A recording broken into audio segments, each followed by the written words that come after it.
So I'm going to call this meeting of the Intergovernmental Relations Committee to order. And first thing on our agenda is agenda review and minutes from the December 4th meeting.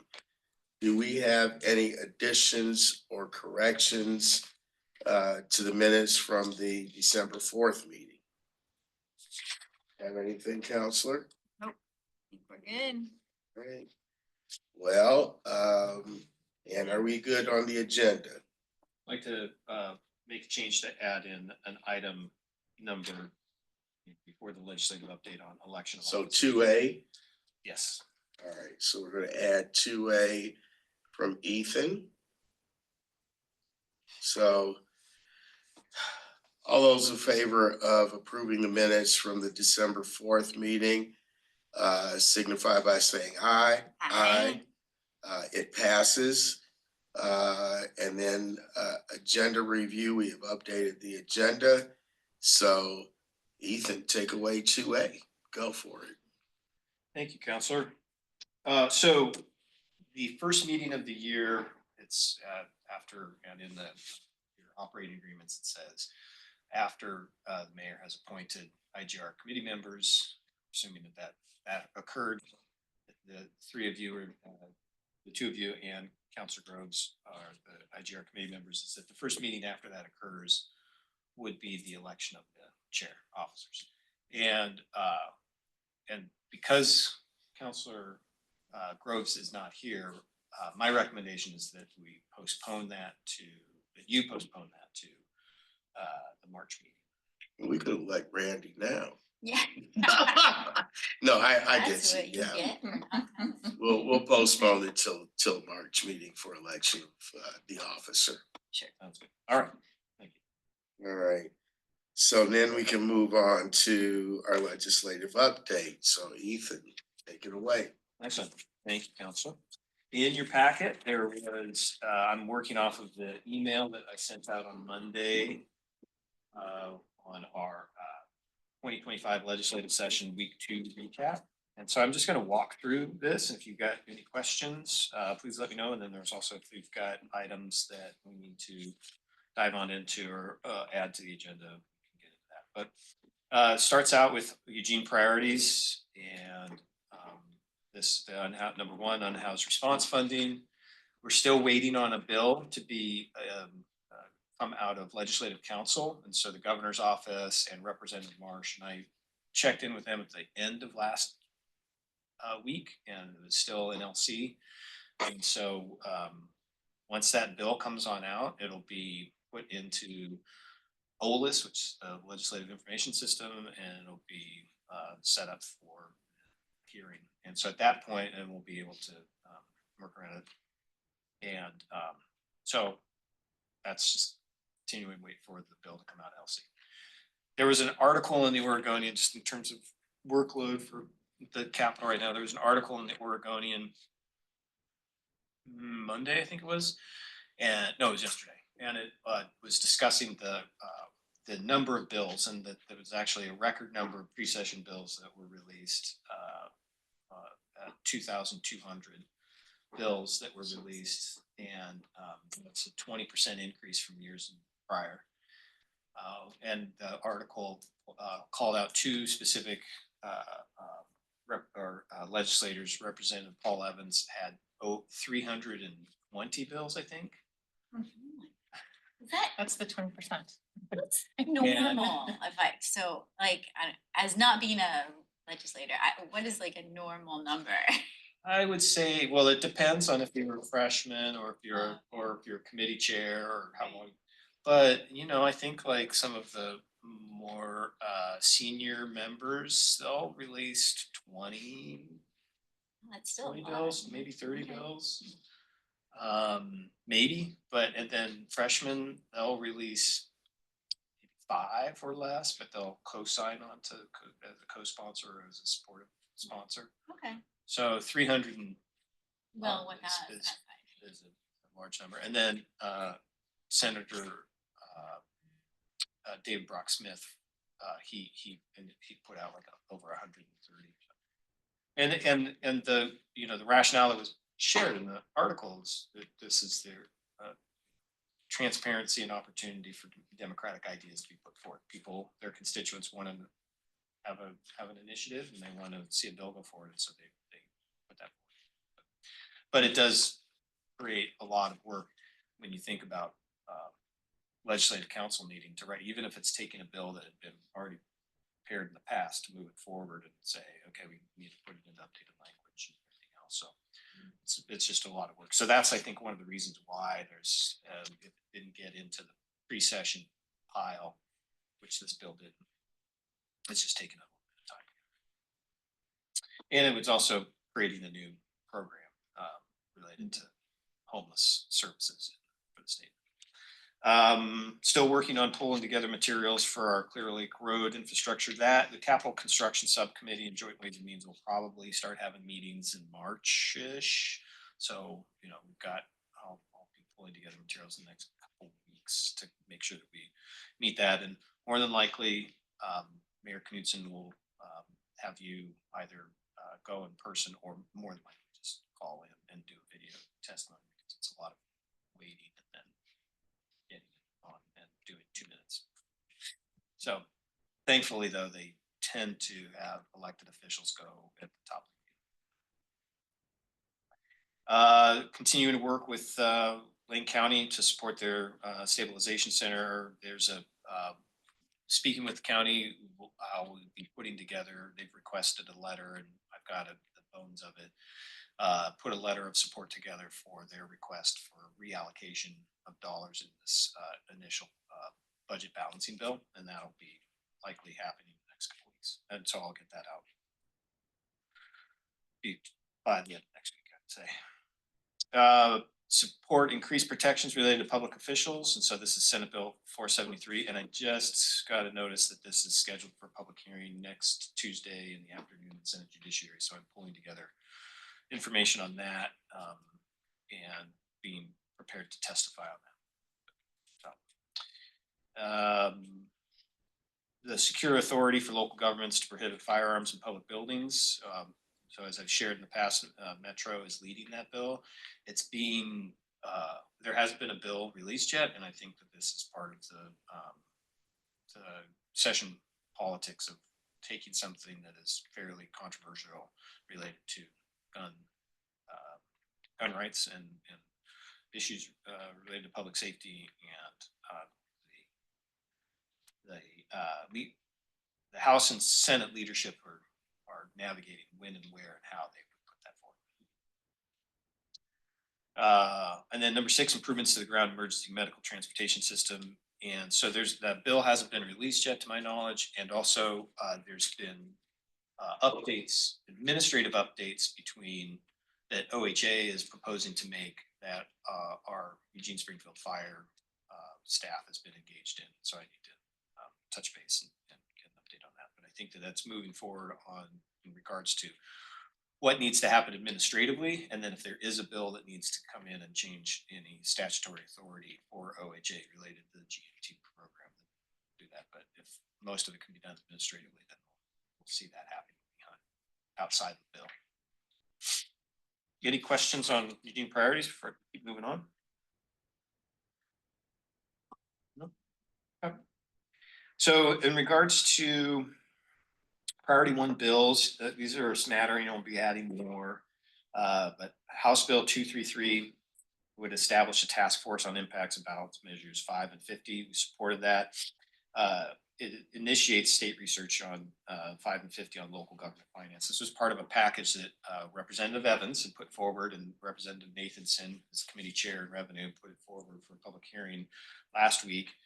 And there was about 4 different bills related to the impacts of 5 and 50, and 2333 focuses in on local government. So I spoke on behalf of that, in support of it, and provided some information related to the budget challenges which the city of Eugene is facing, which council has been deliberating on, and actually pulled some data from previous council discussions, recent council discussions on the impacts of the general fund budget. So we're hopefully that will move forward, that there will be a task force. related to the impacts and be able to start that conversation at the state level to say, yeah, our property tax system is not functioning in the manner that is providing local governments the revenues that they need to support the services that Citizen 3 has identified as being important. So, Let me not be facetious about this, but how does this differ, Ethan, from all the other conversations we've had over the last 35 years about how ballot measure 5 doesn't work for local government and the compression issues we have, you know, all over the place? I mean, we established a task force, or legislature establishes a task force, then they debate it, then they hell, and then nothing happens. We know what the fix is. Well, I think we know what the fix is. Reverse this stupid thing. That's the fix. But I'm just saying, I'm just talking out loud. This is a source of frustration for me.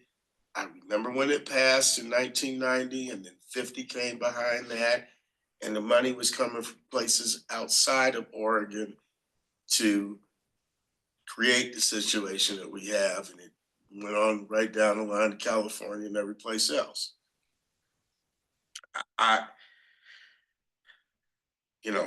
It is not going to be resolved in this session, and it probably will not be resolved in this short session, and then we'll be back at this again in 2027.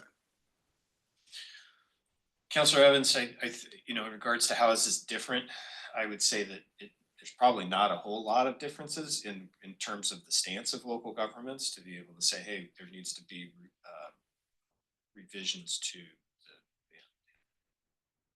the reform. Thank you. I would say that what's different though is that many local governments are we have been through, and you know this, we've been through so many rounds of cost cutting and so many ways to provide the core services that cities do through other means that we're now at the space where there's not much to cut, and we're seeing a pretty drastic reduction in services. And when we share information related to the what the kind of the core FT looked like in 91 versus the core FT looking per 1,000 people, and then the services we provide, that information has changed, obviously, right? So I think that you're right, hopefully that we'll get a task force out of this session, and that there will be work on this, and the state legislature will identify this as a priority to address. If we can get that, then we can continue to work on the issue. If we can't get that, then but it's what we have to continue to ask for and work for. Okay. Keep going. Yep. House Bill 2696 specifies that laws governing the storage of the personal property of homeless individuals applies to personal property removed from a public camping site. This is a very tight fix in statute that would align with some of the ORS that has been identified as the difference between established campsites versus new campsites and rules regarding those. And so we're working, comes from the Medford legislator, and then also from Springfield Representative Lively, and he was the one that initiated the initial bill on this. And so it's just aligning some of the statute so that execution implementation of the statute at the local level is clear. So we're in the process of supporting that and working with it, and it's in-house housing, and so we're navigating that with the coalition of support. I don't know. So we're storing personal property from public camping sites, in opposed to what is confusing about about now. I don't get. It doesn't make yeah, we already do that. So don't we? Yes. Okay, so I guess what's the problem that we're fixing? I don't understand what the problem is. There's inconsistency in my understanding of this is that there's inconsistency in the ORS related to what notice, the amount of notice you give, and then determined on what the campsite is. Is it an quote unquote an existing campsite as defined in ORS? Or is it a new campsite? Because in some instances, we have to provide 3 days time, 72 hours. In other instances, there can be an emergency. And so it's my understanding is that in those different instances in the ORS, there's not consistency in, or we would seek greater consistency and greater clarity in regards to what's required of storage. Okay, so when you're required and to restore personal property, depending on how the site is designated, is what we're trying to do. Yeah, and I think that there's just some clarifications in there that cities are seeking. And so, And are we supporting any specific stance on when or we should or should not, or just we just want you to clarify it? I think we're just seeking clarification on so that our practices. Just so we know what to do. Yeah. Okay. All right. Moving forward, HB 3209 and back to 2696. So this one it's currently being negotiated. The City of Medford is leading that. We're working with the Oregon Law Center. Representative Pam Marsh, who is the House Housing Committee Chair, is wanting a bill and amendments that come forward that have got OLC's involvement and also cities weigh in. So there's work afoot right now in terms of coming up with an amendment that can get support broad based. Moving forward on House Bill 3209. And so this one imposes a surcharge on certain vehicle registration fees and recreational vehicle trip permits and creates a state fund to reimburse for abandoned RV cleanup. And so we support that because it would create a new funding source at the state level that the city could apply to when we have to move abandoned RVs and dispose of those. Each one of those, and I think that you have heard at City Council in the past from Jeff Petrie, our Parking Services Manager, the cost of those, and that that it just comes out of existing city fees. And so if there's a fund that we can apply to for every time that we have to move one and dispose of it, that's a benefit to the city. It helps us to recuperate, compensated for funds that are ostensibly go other places. But what constitutes abandonment? Because we have a lot of those RVs on the west side, and particularly in recent years, actually it hasn't been as bad as it was for a while there in front of the post office on Tynan, and then back over in the industrial area where we have a number of those RVs where people are living out of. So what constitutes it? Is it just because it's maybe empty and somebody's left it there, or are we looking at somebody who is, camping in that RV, and then that means it's not unoccupied, right? Councilor Evans, It's not abandoned, so to speak, or it may be abandoned as far as registration and that kind of thing is concerned. Councilor Evans, this bill, so there was a bill similar to this in previous sessions, and that question came on up regarding what's abandoned and is this now a mechanism for local governments enforcement to move if somebody is not registered their vehicle or their trailer and they're still on the street and so forth. So because of that kind of nebulous discussion, this bill is really focused in on to say, we're just going to set up a fund. And if you end up having to dispose of a fee of an RV that you can't get reimbursement and reclaim payment for that disposal from any other source, that the state is setting up a fund that then you can get compensated for it.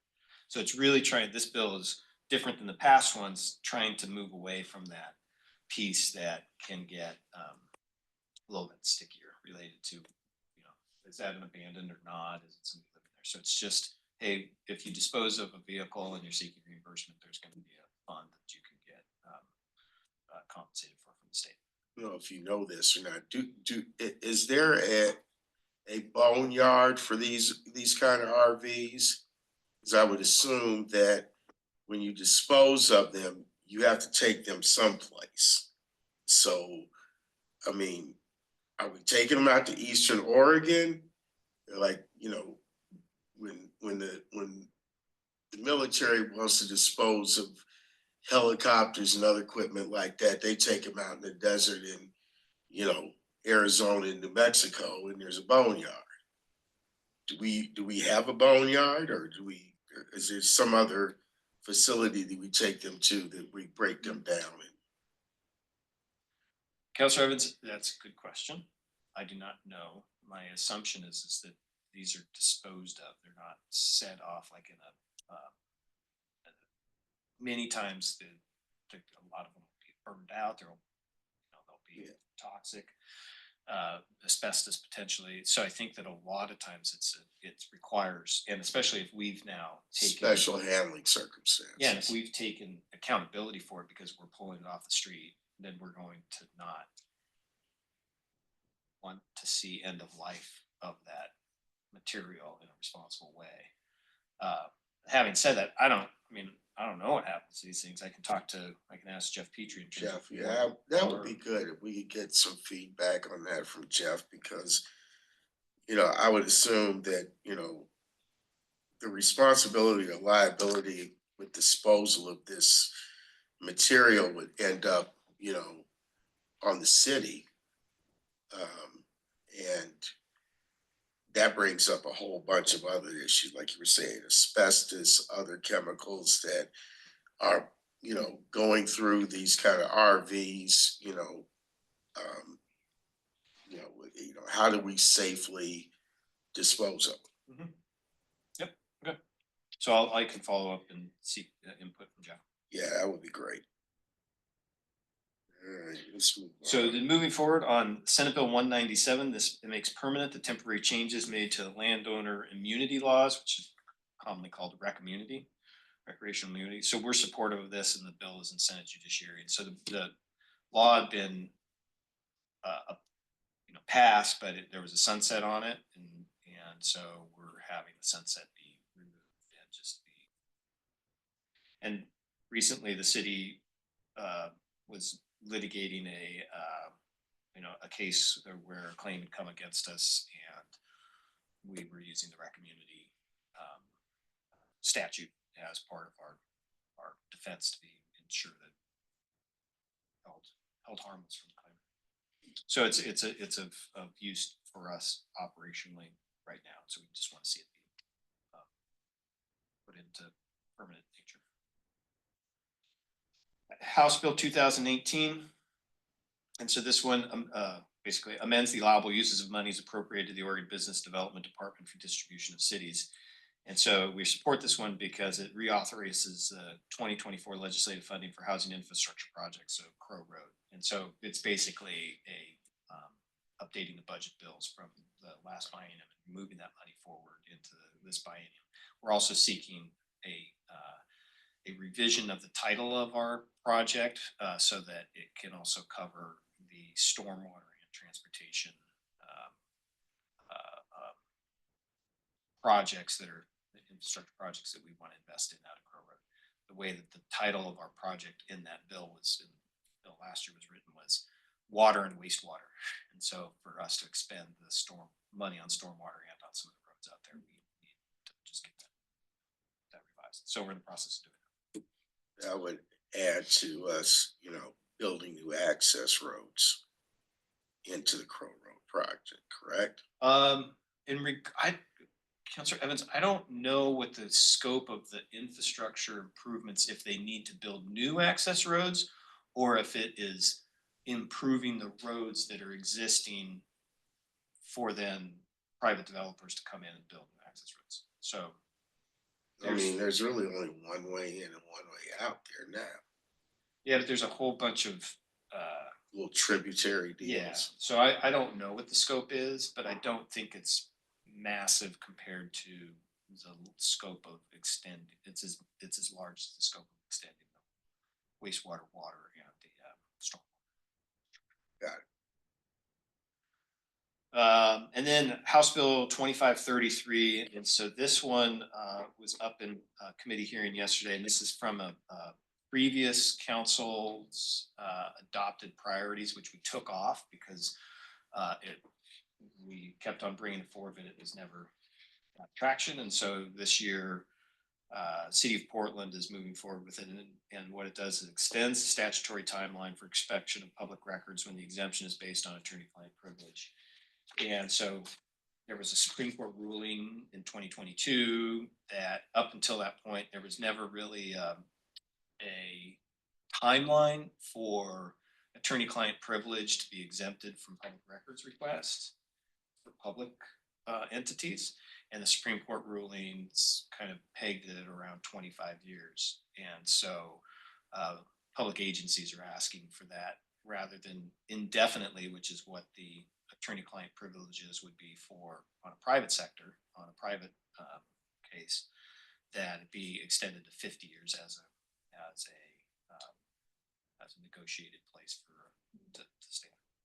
So this had a hearing yesterday, and we provided our logo onto the coalition letter of public agencies requesting this.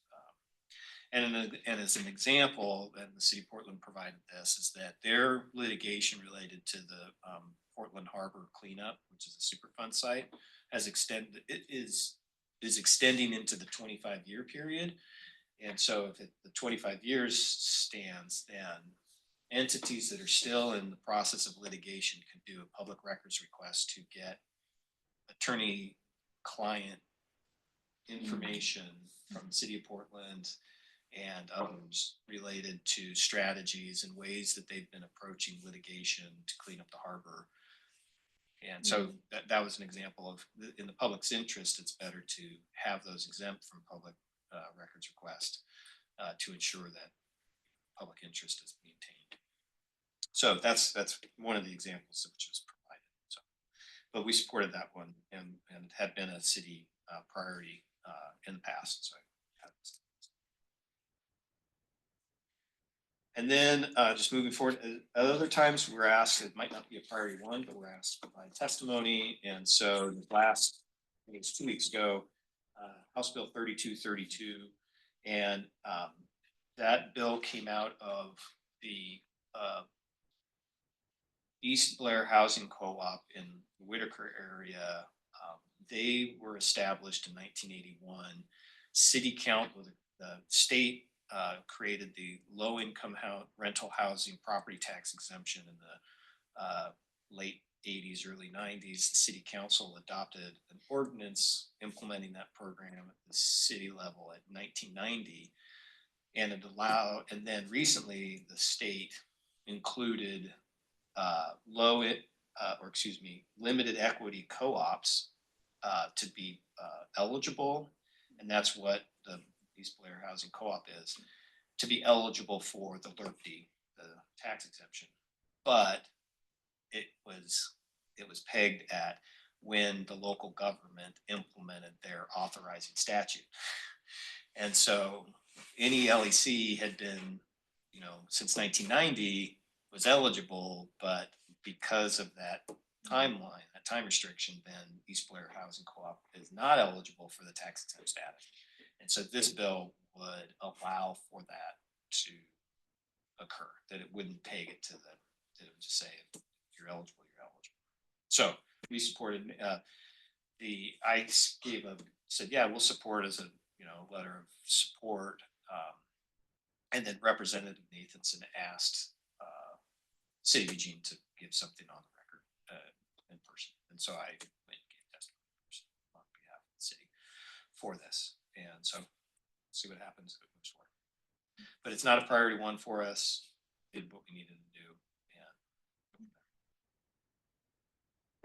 And that's it. Questions, comments, concerns on state stuff?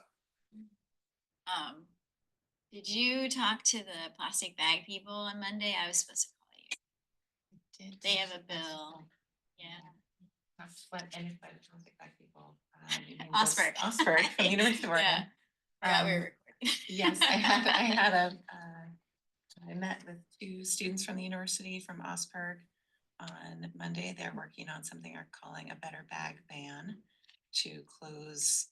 I'm just relaying what was described to me in that meeting, but essentially the loophole in the plastic bag ban where now a heavier weight plastic bag is being used because the lightweight plastic bags were banned. So they're working on a bill to close that loophole because it's not a better outcome to have a heavier weight plastic bag being issued rather than a lightweight plastic bag when the goal is to reduce the amount of plastic in the waste stream. And I told them that I would support their efforts and also reach out to city council after putting together a letter of support to see if other councilors wanted to sign on. Okay.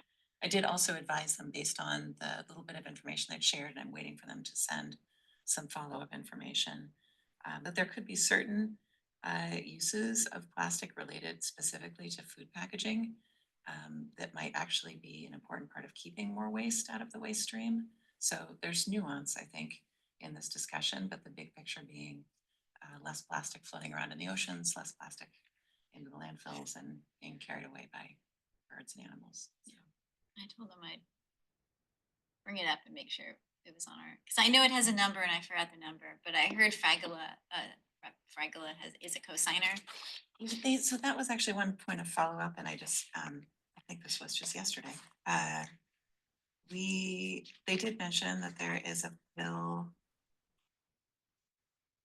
Yeah, I didn't. Senate Bill 551, but then they mentioned Representative Fragla as a Yeah, that co-sponsor. confused me too, So but I thought figured. there must be a House bill or there's something else that's happening in terms of language, and I just thought I would follow up, Ethan, with you to find out more, but I did tell them that I would work on, once I had more information, work on a letter of support and then circulate it to city Okay, council. good. I wanted to coordinate that. We Thank you weren't for- both doing the same thing, so yeah. Perfect. Excellent. So we want to move on to item 4, the federal update, or go ahead, Ethan.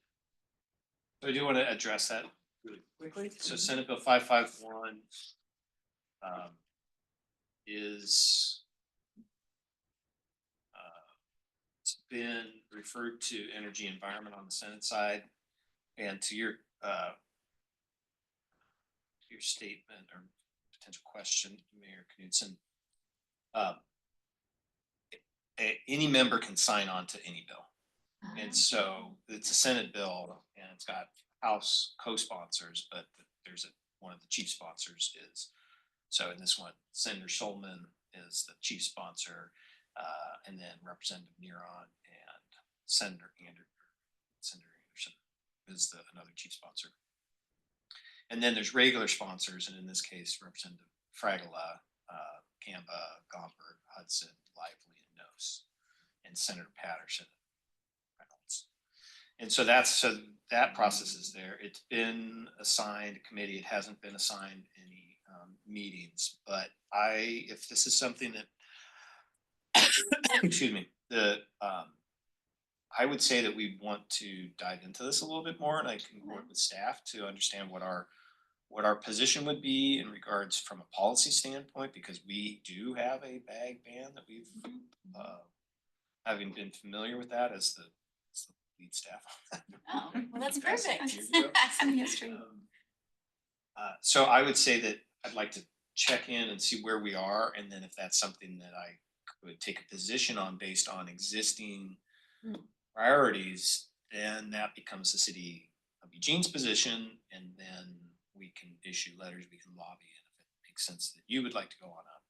If, however, it is not clear, then I would come back to this body and say, how do you want what position do you want to take on this? How do you want to approach it if we have then based upon operating agreements and the rules? If it's a unanimous position, then we would move forward. If it's not a unanimous position, then it would go to full council for deliberation and direction and a vote and direction. And so I'd want to make sure that we do that before and follow that process for the city of Eugene's position. And Mayor Knudsen, you're always able to sign on under your own initiative and as the mayor, and same with the city councilors, but just following through on the council policies that the body adopted related to taking an official position. So I will follow up on SB 551 and see where we are at. My memory was they said that there was a meeting coming up next week and they needed the letter by like a certain time. And that's why I told them, well, that's not enough time for us to make a decision at council. Like maybe we could swing a letter from a few people, but they also may have been wrong about that. And I also know things change very quickly at the legislature. So, you know, maybe that's not true. And for instance, the Senate Bill 473 for threats to public officials just got posted today for a hearing next Tuesday. So this 551 might not get posted for a hearing until like maybe tomorrow or something, but I just looked on Bolus and it hadn't been assigned a public hearing yet. Oh, okay. Well, then I guess maybe. So, they but have it could to- be like, it'll get assigned a public hearing by the end of the day or tomorrow, so. So I mean, we that- still have time. Yeah, I think that we've got a process if we, and I just want to spend a little bit of time figuring it out and talking to our staff, what our position is and looking at our existing policies. It could fit already, so we want to figure that piece out. Okay, We move on to the federal yes. update, go for it. Well, there's two items related to the federal update. Well, three items, I would say. One is the United Front trip. So that's going to be the week of April 7th. And Mayor Knudsen, Assistant City Manager Matt Rodriguez, myself are scheduled to attend. And we're working with Smith Garson. So our Washington, D.C. lobby firm, Smith Dawson Andrews, has changed their name to Smith Garson. So it was both the Dawson and the Andrews that have passed away and are no longer part of the firm. Jim Smith, who is one of the founders of the firm, has moved more on into a chair of the board, and Brett Garson, who had been with them for 15, 20 years. He's now purchased, and so he's now the CEO, and they've moved on it to just be called Smith Garson. So that's a change that's happened. Our contract is with the same firm. Still, they're leading the United Front team or the United Front process. It's still the same team. It's just a so regarding the United Front, when I bring up Smith Garson is leading the effort to put together our policy book, and so we just got the first version has been sent on out, and so we'll have probably 3 rounds of revisions before we finalize the document, and then we'll more than likely have, once the document is completed, we'll have a meeting with the United Front partners prior to heading on out, the week prior, I think, and the elected officials that are attending and the staff generally meet. We might meet here, might meet at LTD. We go over kind of the ins and outs. So there's a prep, and so that's where we are on the United Front. It's moving forward. The congressionally directed spending, which is earmarks. Senator Merkley and Senator Wyden opened up their FY26 portal, and so we're submitting project ideas, and the 3 project ideas which we are in the process of pulling together and then seeking, which we've already gotten the materials and then initial support for it, is asking for funding to replace body worn and in-dash cameras for EPD, taser replacement, and so those would come out of a Department of Justice program. They haven't in the past required any match, and so it's a way for municipalities to replace technology without having to match dollars. It's all federal funds, and so that's one of the things that. And EPD has identified that their body worn and dash cameras are in need of replacement, as well as their tasers started to wear on out and they're having to replace a lot of pieces, and so they're looking at just a upgrade and replacement on trying more of a routine schedule. That would additionally, the other project that we would put forward is the airport. It's got a concourse A, and then the baggage claim system has a major upgrade and renovation happening that they're likely to go out. They're going to go out for bonds and sell bonds for. So we're in the process of working through that, and any federal dollars that can come on in, or gotten some airport assistance grant funding. And so this would be another earmark that we would ask for, that would, rather than going through the competitive process for AIP dollars, that the earmarks are appropriated dollars out of those grants. So we're looking at that. And then the other item is a collaborative project, urban forestry project with Lamb-Lane, potentially Lane County, City of Eugene, to focus in on an urban forest and wildfire resilience planning effort, and then also doing some mapping and start working on species replacements. We have a sense that the emerald ash borer will have a pretty large impact into our forest canopy in our region, that will have impacts, and then the impacts of climate change have started to impact our urban forest and our fire resilience. And so rather than each of our jurisdictions putting in a request singularly, we're working to something to collaborate together. So those are the ones that we're looking at for the CDS, the congressionally directed spending. And then the last piece is that, I'm sure that many of you have been hearing the news and navigating how state and local governments are responding to the executive orders that have been issued out of the White House. Specifically, there was one that was putting a freeze on grant payments. And so with those have been that order has been rescinded, and then there's also legal action to stay those in addition to that. But we also want to be prepared to understand what the impact is. And so we're starting to have pull together with what's called our department budget managers, have a discussion to be able to pull information with the DVMs and coordinate that, so that we've got a really clear understanding of what would be the impacts for if that executive order were to be implemented, what the impact to the city of Eugene would be, and the constituents and services we would provide, so that we can accurately and timely inform our legislative delegations at both the federal and the state. And so we're instituting that work. We just are really mindful that with the budget session and the discussions that council's been having, that we want to ensure that our DBMs and our staff have got pacing in regards to the workload. So that is something that we're navigating, and as new executive orders or initiatives come forward, we're working collaboratively across the organization and also with our state partners. And that's some of the conversations that I engage in when I'm up at the Capitol on a weekly basis, as talking with others to find out how they're navigating that on a city level, but also with state agencies and leadership out of the governor's office in terms of how they're approaching these things and what we need to do. That's my update on federal stuff.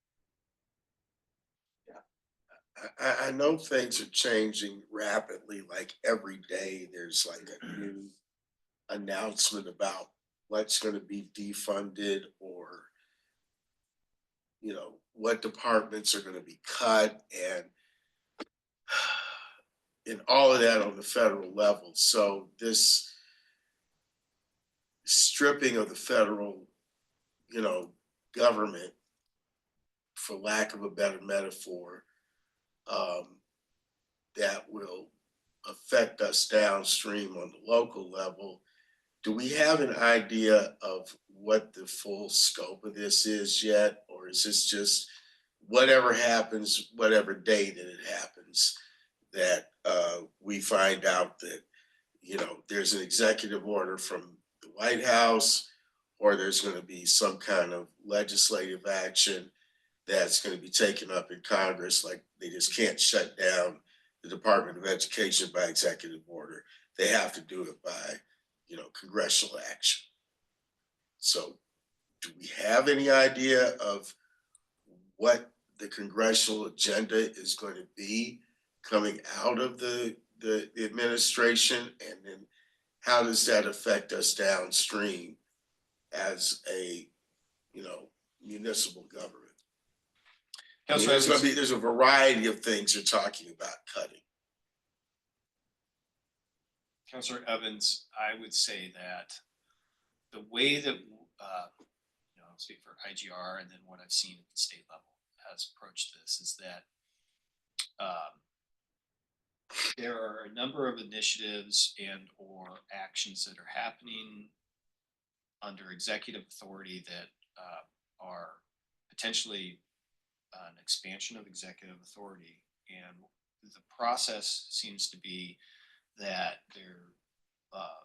that question then becomes litigated in the courts. And so that was one of the reasons why the Attorney General in Dan Rayfield in Oregon, as part of the emergency board's spending authority, requested an additional, I think, $20 million, or is a certain amount of increase in funds to allow for hiring additional attorneys, but also having funds to support litigation. And so I think that that's what I've observed is that if those orders move forward and the legitimacy in terms of the ability to do that is called into question, then that's where it's going to take place is to the judiciary decision, right? Regards to then congressional action takes some time, especially if it's a House bill. The House has got 3 seats split, right? And Republicans hold the majority by 3 seats, and Senate is another 3 seats. And so, and for anything to pass out of the Senate needs 60 seats. And so, more than likely, any new bills that come forward out of the House get to the Senate, more than likely they're not going to move unless they've got bipartisan support for some of the stuff that you're talking about. More than likely won't have bipartisan support. Related to then, if it's not a policy legislative item and it's an action, then it's just going to be litigation. And does a judge receive it and put a stay, or do they allow it to go forward and then work through it? So I think that that's just going to continue to be some of the elements in which how that will play out. And our Attorney General, in terms of their process is looking to secure, and this has been what the governor's also stated, is ensure that Oregonians are held harmless and continue to receive federal support for the programs that are really important. So that's Medicaid, Medicare, veterans funds, and other associated, a lot of OHA related funds that they receive. So that's kind of where we are as what the conversations I've been having with my colleagues or counterparts across other cities internally, what we're talking about at the state level. And hence the reason why we're wanting to be able to pull together a little bit of muscle to say what would we lose if these actions came to fruition, and be able to then efficiently, accurately, and effectively tell that story. The way I'm seeing it is, it doesn't matter if necessarily, puts into actions an executive order. There are a variety of ways that the government can be defunded without having congressional or executive action. So for instance, right now, he has no nominee for Secretary of Education. None. And with CIA and FBI being threatened with layoffs or just eliminating jobs, period. If you eliminate the jobs, then you really don't have an agency, right? I mean, that's essentially basically where we're at in this, you know, ability to cruise to madness in this situation. I'm flabbergasted and dumbfounded by the whole idea that you know the infrastructure of our government is coming apart in front of our eyes, and it doesn't bode well for us on the local level at all, because everything will fall back in our lap. Everything. And we don't have the capacity to address all of these issues without state and federal help.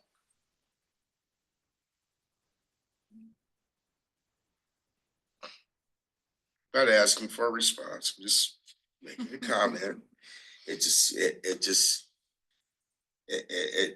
It blows my mind that this is even happening.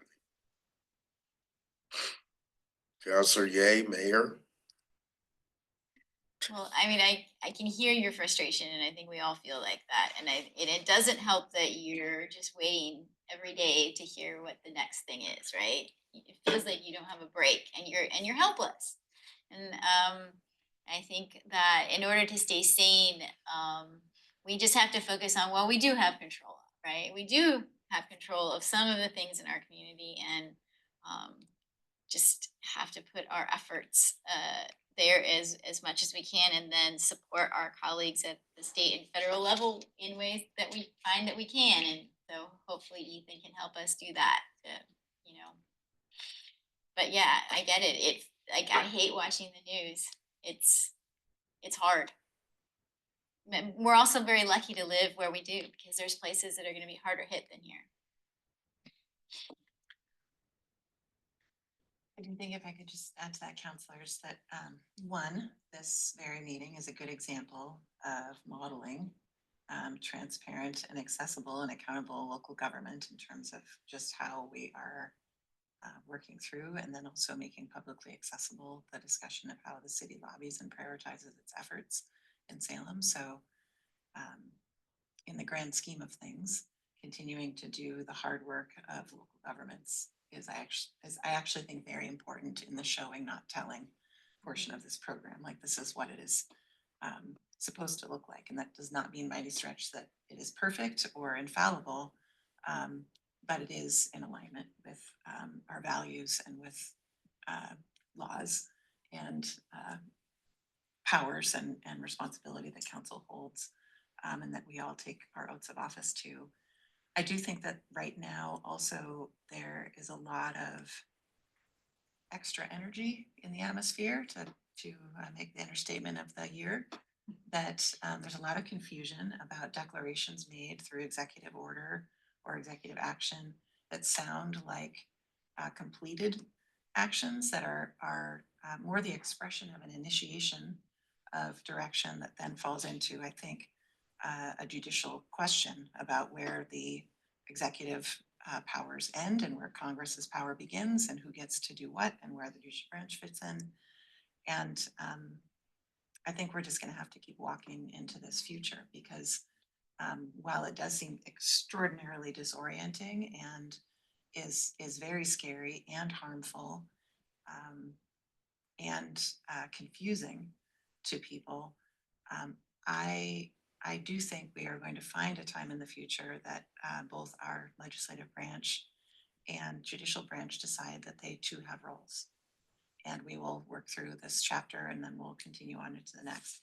I don't think it's going to be an easy time, but staying oriented to the work that we're doing locally and helping people to remain oriented to the work that the state is doing and how that is different, or in cases where it's similar to other efforts, other states or federal efforts, but to help people stay oriented to that work is, I think, what's going to be critical, because there'll be a lot of communication happening within wards, within the community, within different groups about what's happening. And the speed at which things are happening is even making that almost impossible for people to track. People are seeing something from 3 days ago on social media and then resharing it as though it's a current event when that order has already been rescinded, or that memo, whatever you want to categorize it at, has already been rescinded. And we're just gonna be in that very unfortunate, not particularly accountable or professional tumble cycle for a while, I think, with this adventure that we're on. So anything else good for the order today on that happy note? If not, we're adjourned. Thank you. Thank you, guys.